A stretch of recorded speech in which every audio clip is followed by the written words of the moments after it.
그래서 세계 최대 부자 일론 머스크의 회사 테슬라는 전기 자동차에 전력을 공급할 때 각 충전소에서 공급을 하고 있는데, 이제는 슬슬 자체적으로 만든 메가팩에서 이 테슬라의 충전소에 전력을 공급을 하고 전기 에너지 자체를 자체적으로 만들고 있습니다. 그래서 테슬라의 산업이 두 가지가 있는데, 자동차 산업과 에너지 산업이 있습니다. 이 중에 자동차 산업이 바로 테슬라이고, 에너지 사업은 메가팩입니다. 그런데 현재 메가팩의 수익률은 자동차 분야보다 훨씬 높죠. 이 사람들은 돈이 되는 시장이면 무조건 진입을 합니다. 그래서 이 전기 에너지를 저장하고 있는 기업들은 어마무시한 상승률이 나오고 있습니다. 그리고 이런 전력을 저장하는 수단인 메가팩 같은 경우에는 미국 정부와 주정부를 고객으로 만들고 있는데, 정부 자체를 고객으로 만들게 되면 이 산업은 성공할 수밖에 없습니다.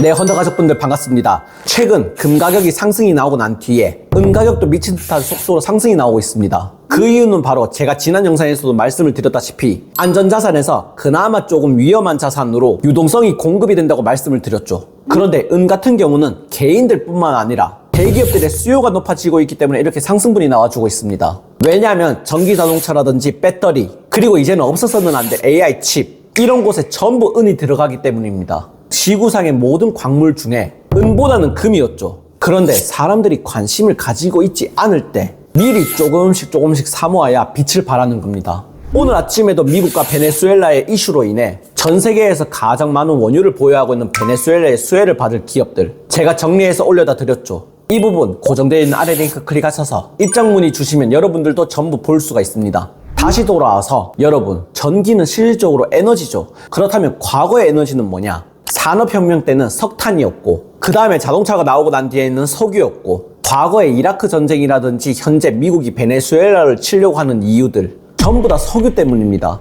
그래서 산유국 하나만 흔들려도 기름값까지 치솟았죠. 그럼 지금 산업은 뭘 먹고 사냐? 앞에서도 말씀드렸다시피 AI, 인공지능이죠. 그리고 데이터 센터, 반도체, 전기자동차, 로봇, 그리고 통신 인프라 같은 것들, 이 산업들의 공통점은 딱 하나입니다. 바로 전기죠. 석유 같은 경우에는 태워서 열로 바꾸고, 그리고 기계적으로 돌리는 에너지라고 보시면 되고, 반면 전기는 바로 계산하고 제어하고 분해할 수 있는 에너지입니다. 즉, 산업이 발전하면 할수록 에너지는 무조건 전기로 이동합니다. 그럼 여기서 여러분들이 궁금해 하실 겁니다. 전기 좋은 건 알겠는데 왜 예전엔 못 썼냐? 이유는 딱 한 가지입니다. 저장이 안 됐기 때문입니다. 석유 같은 경우에는 무조건 저장이 되는 원료죠. 그런데 전기에너지 같은 경우에는 원자력을 가동을 하고, 재생에너지라고 불리는 태양광은 낮에만 쓸 수 있고, 풍력은 바람 불 때만 사용이 가능하고, 밤이라든지 비상상황, 이럴 때는 저장을 하지 않았으면 쓸 수 없는 에너지였습니다. 그런데 현재 세계 최대 강대국 미국이 전기에 미치고 있습니다.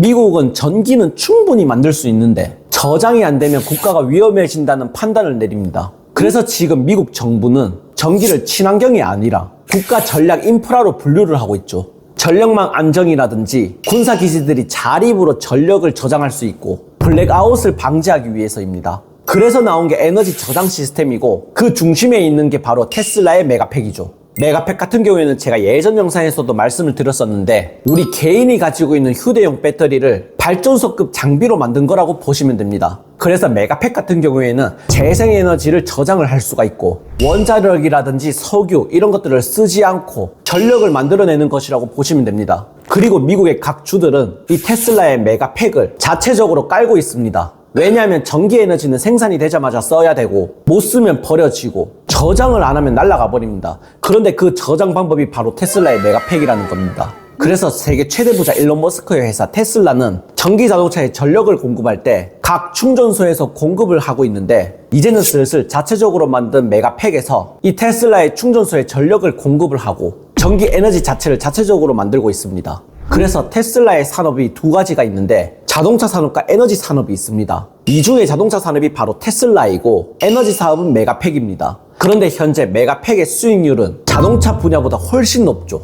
이 사람들은 돈이 되는 시장이면 무조건 진입을 합니다. 그래서 이 전기 에너지를 저장하고 있는 기업들은 어마무시한 상승률이 나오고 있습니다. 테슬라 메가팩이 있다 보니 마찬가지고, 플루런스 같은 회사는 유틸리티 ESS가 있다 보니 상승분이 나와주고 있고, 그리고 스템도 마찬가지죠. 그리고 이런 전력을 저장하는 수단인 메가팩 같은 경우에는 미국 정부와 주정부를 고객으로 만들고 있는데, 정부 자체를 고객으로 만들게 되면 이 산업은 성공할 수밖에 없습니다. 그 예시가 바로 뭐죠? 국가 안보 강화와 정보력, 이걸로 미국 정부를 고객으로 만든 기업 팔란티어죠. 그런데 이 메가팩, 아직 일반인들은 모르고 있는 사람들이 대부분입니다. 제가 항상 말씀드렸죠. 사람들이 잘 모르는 분야에 미리 투자를 하라고. 지금 미친 듯한 상승을 보여주고 있는 은, 저 10년째 모으고 있습니다. 이게 바로 진짜 투자입니다. 이 흐름을 이해한 사람과 모르는 사람의 격차는 앞으로 절대 좁혀지지 않습니다. 그래서 헌터방에서는 계속해서 이런 부분들 알려주고 있다 보니 고정되어 있는 아래 링크 클릭하셔서 꼭 한 번씩 헌터방에 입장하여 주시고, 제가 운영 중인 이 홈페이지에도 메가팩과 같은 비슷한 기업들을 계속해서 업로드를 해드리고 있으니 꼭 한 번씩 확인해 주시기 바라겠습니다. 그럼 저는 다음 영상에서 더 좋은 정보와 함께 우리 시청자분들을 찾아뵙도록 하겠습니다. 영상 시청해 주셔서 감사드립니다.